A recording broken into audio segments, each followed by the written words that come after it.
Prostate cancer is the most common cancer in men and the second leading cause of cancer death in men in Australia. Over 20,000 men are diagnosed with prostate cancer each year, and 3,300 men will die from prostate cancer each year in Australia. Over their lifetime, 1 in 9 men will be diagnosed with prostate cancer.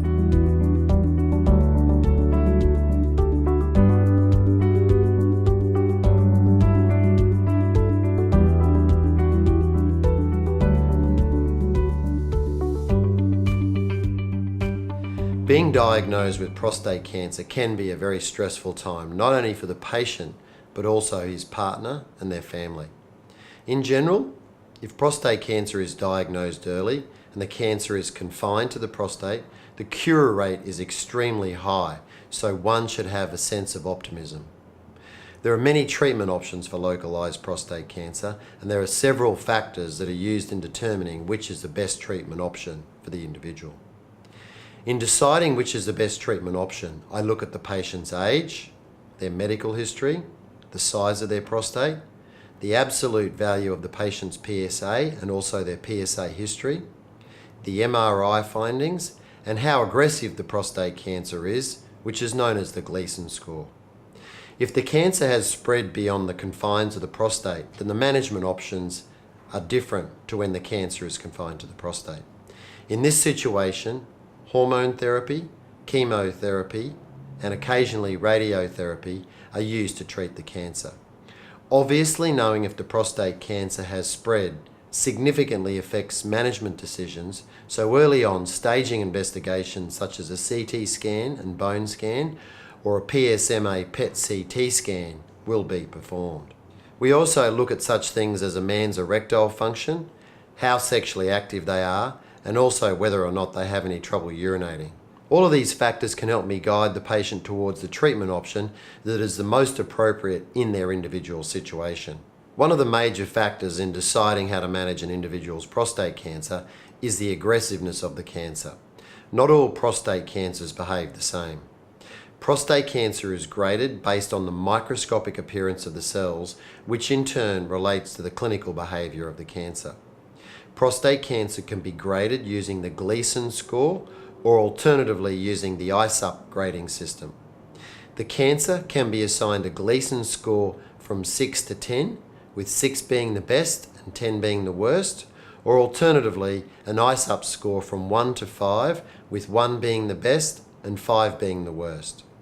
These scores indicate the likely clinical behaviour of the cancer in an individual.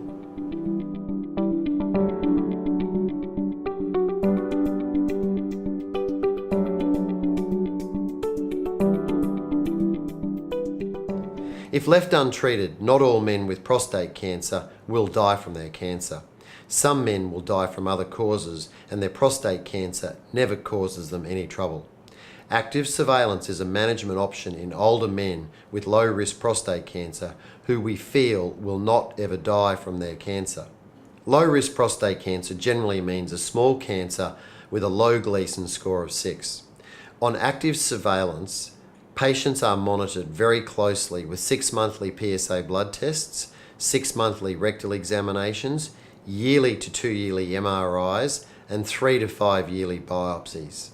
If there is any evidence of disease progression indicating that the prostate cancer is changing and becoming more aggressive and poses a threat to the man's life, then they are treated with curative intent at that point. The advantage of this form of management is that a lot of men will avoid unnecessary treatment for their cancer. The disadvantage is that it requires very close follow-up and can cause anxiety in some patients.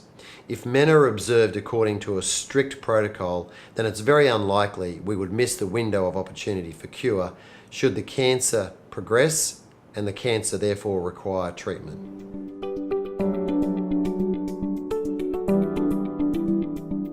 Removal of the prostate is one of the most common ways to treat prostate cancer.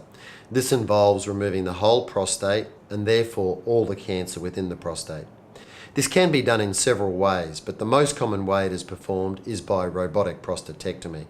A robotic prostatectomy is a minimally invasive laparoscopic or keyhole procedure where the surgeon uses a robot to remove the prostate. The surgeon is initially scrubbed and places a series of ports into the patient so that the robot can gain access. The robot is then attached or docked to these ports and the instruments inserted. The surgeon then unscrubs and sits at a console to control the robot. Because this procedure is minimally invasive or laparoscopic, patients recover very quickly and it requires only a 1 to 2 day hospital stay and, depending on the patient's occupation, only a few weeks off work. Like all surgical procedures, there are potential side effects with robotic prostatectomy. Impotence is also a possible risk. In general, if a man has good erections preoperatively and I am able to perform nerve-sparing surgery, then the chance of keeping erections is extremely high. If men do lose their erections, we have many therapies to help them obtain erections. Incontinence is a risk with robotic prostatectomy, but the risk of severe incontinence is in the order of 1%. If this occurs, we have very effective surgical procedures to fix the problem.